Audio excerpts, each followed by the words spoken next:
Welcome sa Cloud B Movie Recap. Ang series na ikukwento natin ngayon ay ang Wolf King. Halina't simulan na natin. Nagsisimula ang palabas sa isang binatilyo na nagngangalang Drew, na nagmamaneho ng isang karwaheng puno ng mansanas. Nagmamadali silang umuwi dahil nangako sila sa kanilang mga magulang na darating bago gumabi. Habang pauwi, nakilala ni Drew si Aaron, isang dalaga mula sa kanilang nayo na matagal na niyang hinahangaan. Habang nakatingin sa bilog na buwan, nakaramdam siya ng kakaibang pakiramdam sa kanyang katawan. Hindi nila alam, may isang were-rat na nagmamasid sa kanilang kilos. Nang malapit na silang makarating sa bahay, nakita sila ng kanilang ina mula sa malayo at sinabing handa na ang hapunan. Dahil sa tuwa, pinabilis ng magkapatid ang kanilang lakad hanggang sa makapasok sila sa bahay. Ngunit nag-aalala ang kanilang ina nang mapansin niyang may were-rat na gumagala sa paligid. Samantala, habang nakatitig si Mac, ang amain ni Drew, sa buwan, lihim siyang nilapitan ng kanyang asawang si Tilly at sinabing dumating na ang oras. Pinag-usapan nilang kailan nila ipapaalam kay Drew ang matagal nilang itinagong lihim. Napagdesisyonan ni Tilly na sasabihin ito ngayong gabi pagkatapos ng hapunan. Sa hapunan, parang ilang araw nang hindi kumain si Drew, sinimong niya ang pagkain at sinabi niyang parang nasusunog ang kanyang mga buto. Nang tamaan ng liwanag ng buwan ang kanyang kamay, biglang nagningning ang kanyang mga mata ng kulay kahel. Napagtanto ni Tilly at Mac na masyado silang naghintay, nagsisimula na ang pagbabagong anyo ni Drew. Ginamit ni Tilly ang isang dahilan para ilabas si Trent, pinapunta niya ito kasama ang kanilang ama upang kunin ang mga hayop bago dumating ang bagyo. Pagkaalis nila, sinabi ni Tilly kay Drew na kailangan na niyang umalis sa bahay ngayong gabi. Hindi na siya maaaring manatili sa kanila dahil hindi siya tulad nila. Habang nagpapaliwanag si Tilly, napansin niya ang paparating na were-rat, kaya agad niyang nilok ang pinto at dinampot ang kanyang punyal. Ngunit nakapasok ang halimaw sa pamamagitan ng bintana at sinubukang saktan si Drew. Agad na sumugod si Tilly upang ipagtanggol ang kanyang anak gamit ang kanyang punyal. Narinig ni Mac at Trent ang kanyang sigaw kaya agad silang bumalik. Matindi ang laban ni Tilly, ngunit pinatay siya ng were-rat gamit ang matatalas nitong kuko. Sa matinding galit, tumangala si Drew sa buwan at nagsimulang magliwanag ang kanyang buong katawan. Bigla siyang naganyong kalahating lobo at marahas na umatake sa halimaw, na agad namang tumakas. Sa kanyang huling hininga, sinabi ni Tilly kay Drew na pumunta sa Brackenhome at hanapin si Duke Bergen, ang tanging makakatulong sa kanya. Pagdating ni Mac at Trent, nakita nilang hawak ni Drew ang bangkay ni Tilly. Dahil sa kanyang anyo, agad nilang inisip na siya ang pumatay sa kanilang ina. Sinubukan ni Drew magpaliwanag, ngunit hindi siya binigyan ng pagkakataon. Agad siyang inatake ni Mac gamit ang espada. Wala nang ibang pagpipilian si Drew kundi tumakas, ngunit tinawag ni Mac ang mga taga-nayon upang tugisin siya. Si Trent, na mas mabilis, ang unang nakahabol kay Drew at inatake siya gamit ang kanyang palakol. Sinubukan ni Drew ipaalala na magkapatid sila, ngunit galit na sinabi ni Trent, hindi na. Habang papalapit ang ibang mga taga-nayon, kinailangan ni Drew mamili, lalaban o tatakas. Ginamit niya ang kanyang lakas upang tumalon mula sa isang bangin at makatakas. Sa kagubatan, nagkubli si Drew at napanood ang isang lalaking nagngangalang Lord Hogan na nagsasanay ng kanyang estudyanteng si Whitney. Nasa huling pagsubok si Whitney upang mapatunayan ang kanyang kakayahan. Bago siya umalis, binigyan siya ni Hogan ng mapa at binalaan siyang mag-ingat, dahil nasa loob siya ng Wilderman Forest. Naalala ni Drew, ang Brackenhome, ang lugar na sinabi ng kanyang ina na puntahan. Kaya sinubukan niyang nakawin ang mapa, ngunit nahuli siya sa bitag na inilagay ni Whitney. Tinawag siyang magnanakaw, ngunit ipinaliwanag ni Drew na kailangan niya lang makapunta kay Duke Bergen. Sinabi ni Whitney na hindi kailanman makakaharap ni Drew ang isang taong tulad ni Duke Bergen. Iniwan niya si Drew na walang magawa, ngunit hindi pa siya nakakalayo nang bigla siyang makarinig ng sigaw, si Lord Hogan ay inaatake. Agad na nagmungkahi si Drew na tulungan nila si Hogan, kapalit ng impormasyong kailangan niya. Sugatang-sugate si Lord Hogan mula sa isang lasong palaso at inutusan silang tumakas dahil paparating ang Wilderman. Tumanggi si Whitney na iwan siya, kaya nagsimula silang tumakbo, ngunit nawala nila ang mapa. Nang sumubok lumaban si Drew, muling nagliwanag ang kanyang mga mata at napaslang niya ang isa sa mga Wilderman, kaya't nagtakbuhan ang iba. Tinanggal ni Whitney ang palaso sa dibdib ni Hogan at napagtanto niyang lason ito. Hindi nila maibabalik si Hogan sa Brackenhome dahil nawala ang kanilang mapa. Ngunit may isa pang solusyon, may isang dilaw na bulaklak na kayang tanggalin ang lason, at alam ni Whitney kung saan ito matatagpuan. Samantala, si Trent ay naguguluhan at galit na galit. Hindi niya matanggap na pinatay ni Drew ang kanilang ina, na laging paborito siya nito. Sinabi ni Mac na hindi kailanman naging tulad nila si Drew. Bago pa nila maproseso ang lahat, dumating ang hukbo ng mga Lion Troopers, sa nayon. Sinabihan ni Mac si Trent na bumalik na sila sa bahay, ngunit hindi ito sumunod. Para sa kanya, kailangang pagbayaran ni Drew ang ginawa niya. Sa kabila ng babala ng kanyang ama, lumapit si Trent sa mga sundalo at sinabi kung saan nila mahahanap si Drew. Habang lumalala ang kondisyon ni Hogan, narating nina Drew at Whitney ang puno kung saan tumutubo ang dilaw na bulaklak. Sinabi ni Drew kay Whitney na siya na ang kukuha. Ngunit pagkatapos niyang makuha ang mga bulaklak, inatake siya ng isang dambuhalang gagamba.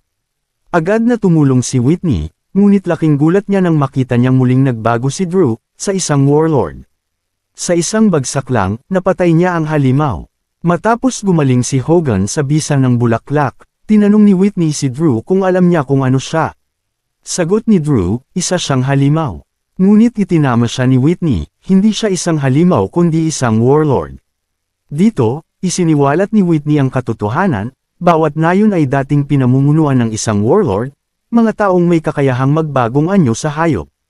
May Shark Lords, Stag Lords, Were-Rats, at Bear Lords. Ngunit ang pinakamakapangyarihan sa lahat ay ang mga werewolves, na pinamunuan ng 7 kaharian hanggang sa dumating ang mga Lion Troopers at winasak sila. Ngayon, hawak na ng mga leon ang buong kaharian, at malapit nang magsimula ang isang bagong digmaan. Ang mga tao sa lahat ng nayon ay nagdurusa tulad ng pinagdaanan niya. Ipinaliwanag niya ito kay Drew at sinabihan siyang sumama sa kanila. Kailangan nila ng lahat ng warlord na maaari nilang kunin upang maghimagsik laban sa Lion Lord. Sinabi niya kay Drew na ang Duke Bergen na hinahanap niya ay isang Bear Lord. Masaya siya, naniniwalang kung makita ng Duke si Drew, maaaring mahikayat siyang lumaban-laban sa mga Lion, katulad ng paggising ni Lord Hogan mula sa kawalang malay. Nakita niya ang patay na gagambang kanilang pinatay at sinabing nagkamali sila. Ang napatay nila ay isa sa mga Diyos ng Wilder. Ngayon, susubukan ng mga Wilderman na patayin sila sa anumang paraan. Hinabol sila ng isang hukbo ng Wilderman hanggang sa makarating sila sa nayon ng Brackenhome. Nang sila ay napalibutan na, isang napakalaking oso ang lumitaw at nagsimulang pumatay ng mga Wilderman. Ang iba ay natakot at tumakbo pabalik sa kagubatan. Ang oso ay nagbagong anyo pabalik sa isang tao, at ito'y si Duke Bergen, ang lalaking matagal nang hinahanap ni Drew. Tumakbo si Whitney kay Hogan habang ipinakikilala si Duke Bergen bilang kanyang ama. Sinabi ni Whitney sa kanyang ama na may dinala siyang isang bagay na kamangha-mangha, higit pa sa isang ligaw na bata. Sinabi niya na si Drew ay isang warlord. Sinubukang ipaliwanag ni Drew na ipinadala siya rito ng kanyang ina at kailangan niya ng tulong, ngunit galit na sinabi ni Bergen na umalis siya. Paparating na ang mga Lion sa kanilang nayon, kaya ayaw niya ng gulo. Nang iginiit ni Drew na kailangan niyang kausapin si Bergen, iniutos ng Duke sa kanyang mga bantay na paalisin siya. Sinabi niya sa kanyang anak na ang mga wolf lamang ang maaaring lumaban sa mga Lion, ngunit hindi niya alam na isang ang wolf si Drew. Habang nakikipagbuno si Drew sa mga bantay, bigla siyang nagbagong anyo at naging isang buong lobo, pinabagsak ang mga bantay. Nagulat si Whitney nang makita ito, si Drew ay isang werewolf. Nakita ito ni Duke Bergen, agad niyang hinuli si Drew at itinapon sa isang kulungan. Habang iniisip ni Drew kung paano makatakas, nagkunwari siyang may sakit at hiniling sa mga bantay na tulungan siya. Nang buksan nila ang selda, mabilis siyang tumakbo palabas at sumigaw na kailangan niyang makausap si Duke Bergen. Ngunit dumami ang mga bantay at ibinalik siya sa kulungan. Samantala, dumating ang mga tropa ng Lion sa kanilang nayon. Habang naglalakad sa palengke, sinimulan nilang takutin ang mga tindero at kumuha ng anumang gusto nila. Ngunit binabayaran ni Whitney ang mga tindero gamit ang sarili niyang pera. Biglang nakita ni Whitney si Prinsipe Lucas, anak ng Lion Lord, na inaangkin ang kanyang kabayo. Sinubukan niyang ipaglaban ito, ngunit pinigilan siya ni Duke Bergen. Dinaya ng Duke ang prinsipe, sinabing pangit ang kabayo at ipapakita niya ang mas magandang kabayo. Samantala, ang anak ni Duke Bergen na si Brogan ay pumasok sa selda ni Drew upang bigyan siya ng pagkain. Pinakita niya ang kabaitan niya dahil narinig niyang pinrotektahan ni Drew ang kanyang kapatid laban sa Wilderman. Samantala, dumating ang mga realistang bantay sa nayon upang hilingin ang kamay ni Lady Gretchen, pinsan ni Whitney at Brogan, para sa kasal kay Prinsipe Lucas. Nang makita ni Whitney ang mga bantay na inaapi ang isang nagtitinda ng dalandan, hindi na siya nanahimik.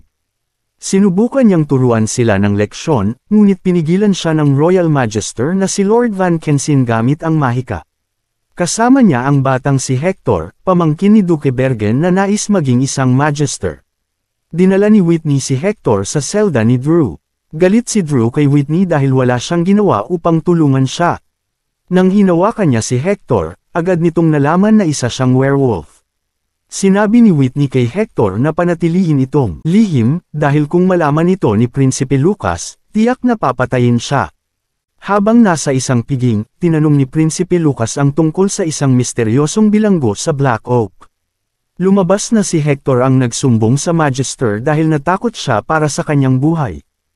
Sinubukan ni Duke Bergen na itanggi kay Prinsipe Lucas na ang bilanggo ay isa lamang ligaw, ngunit naging mausisa ang prinsipe kung ano ang espesyal sa bilanggo at bakit hindi pa siya nalilipol.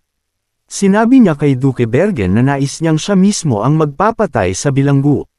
Halos mawala ng kontrol si Bergen sa kanyang galit, ngunit sinabi ni Whitney kay Prinsipe Lucas na siya mismo ang magdadala ng bilanggo sa kanya. Gayunpaman, halatang may iba siyang plano. Samantala, dahil hindi pumunta si Duke Bergen sa kanya, nagpa siya si Drew na siya mismo ang lalapit. Tumakas siya sa kulungan sa pamamagitan ng bintana dahil alam niyang hindi masasaktan ang isang warlord sa pagbagsak. Habang nasa proseso siya ng pagtakas, pinigilan siya ni Whitney sa pagpunta kay Duke Bergen. Sinabi niya na kailangang makita niya si Bergen upang malaman ang katotohanan tungkol sa kanya. Sinubukan ni Whitney na pigilan siya dahil wala siyang ideya sa panganib na kanyang kinakaharap. Habang hinihintay ni Prinsipe Lucas si Whitney na dumating kasama ang bilanggo, napansin niya ang marka ng kuko sa katawan ni Hector at tinanong kung sino ang may gawa nito. Alam niyang tanging isang warlord lang ang makakagawa noon, at nang malaman niyang ang bilanggo ang may gawa, nagalit siya at iniutos sa lahat na dalhin ang bilanggo sa kanya. Samantala, sinubukan ni Whitney na pigilan si Drew sa pagpunta kay Duke Bergen, ngunit pareho silang nadulas at nahulog. Biglang nagbago si Drew at naging isang buong lobo. Nagulat ang mga tao sa paligid at nagsimulang magsaya, sinasabing bumalik na ang lobo. Alam ni Whitney na may lalagay nito sa panganib ang kanyang ama, kaya ginamit niya ang kanyang anyong halimaw at nagmamadaling sumama sa kanyang kapatid at mga sundalo upang salubungin ang kanyang tiyuhin, si Baron Hoth ng Reesmere, kasama ang kanyang anak na si Lord Vincent at ang kanyang anak na babae na si Lady Gretchen, ang magiging asawa ng prinsipe. Nakita natin ang ugali ni Gretchen na mayabang dahil hindi niya pinansin ang yakap na pagbati ni Whitney. Sinabi ni Baron Hoth kay Brogan na sabik siyang muling makasama ang kanyang panganay na anak na si Hector. Nagising si Drew mula sa kanyang pagkawalang malay at nakita si Duke Bergen na naghihintay sa kanya. Sinabi niya kay Duke Bergen na ang tanging gusto lang niya ay matutunan kung paano kontrolin ang kanyang kakayahan. Ipinaliwanag ni Bergen na ang pagiging isang lobo ay nangangahulugan na siya ay anak mismo ng Warrer, ang hari ng mga lobo. Dahil dito, nagiging banta siya sa mata ng marami, lalo na kay Haring Leopold, ang puno ng mga leon. Sinabi rin ni Bergen kay Drew na minsan na siyang tumulong sa isang lobo noon, at muntik na siyang mapugutan ng ulo dahil doon, kaya hindi na niya ito uulitin. Samantala, galit na galit si Prinsipe Lucas kay Duke Bergen sa pagtatago ng isang napakahalagang bilanggo sa kanya. Ngunit ipinaliwanag ni Lord Vannan na ang mga B-Lords ay hindi kailanman naging tunay na tapat, dahil masyado silang nakakapit sa lumang hari. Nagtaka si Prinsipe Lucas kung paano pa may natitirang buhay na lobo, dahil ipinako ng kanyang ama ang isang pilak na espada sa puso ng huling Panginoon ng mga lobo. Sinabi ni Lord Van Kaysin na kung may nabubuhay pang lobo, maaari itong maging isang banta sa trono ni Haring Leopold. Dahil dito, nagpasya sina Prinsipe Lucas at Lord Vannan na puntahan ang selda ni Drew nang hindi ipinaalam kay Duke Bergen upang patayin siya. Narinig ni Hector ang kanilang usapan at nagmadaling ipinaalam ito kay Whitney at sa kanyang kapatid na si Brogan. Pagpasok nila sa selda, nakita nila si Vannan na tinatangkang patayin si Drew. Hinawakan ni Brogan ang prinsipe mula sa likod at pinilit si Vannan na pakawalan si Drew. Sinabi ni Vannan na pakakawalan niya si Drew kung pakakawalan ni Brogan ang prinsipe. Nang bumitaw si Brogan, biglang itinulak ni Vannan si Drew mula sa gusali upang patayin siya, ngunit sinalo siya ni Whitney sa tulong ng kanyang kapatid. Dumating si Duke Bergen ngunit hindi niya kayang hamunin ang prinsipe matapos ipahayag na si Drew ay magiging bilanggo na niya mula ngayon. Kinagabihan, habang nagsisimula na ang kasal ni Prinsipe Lucas kay Gretchen, natuklasan niyang tinulungan ni Whitney at Brogan si Drew na makatakas. Nahuli sila ni Duke Bergen, ngunit sa pagkakataong ito, pinayagan niyang makatakas si Drew at sinabing lumayo siya hanggat maaari sa mga leon. Ngunit nagkaroon ng madilim na pagliko ng pangyayari nang dumating si Prinsipe Lucas kasama ang kanyang mga bantay upang atakihin silang lahat, at dito na nagtatapos ang 2 episode ng Wolf King. Salamat sa panunood hanggang sa susunod na episode.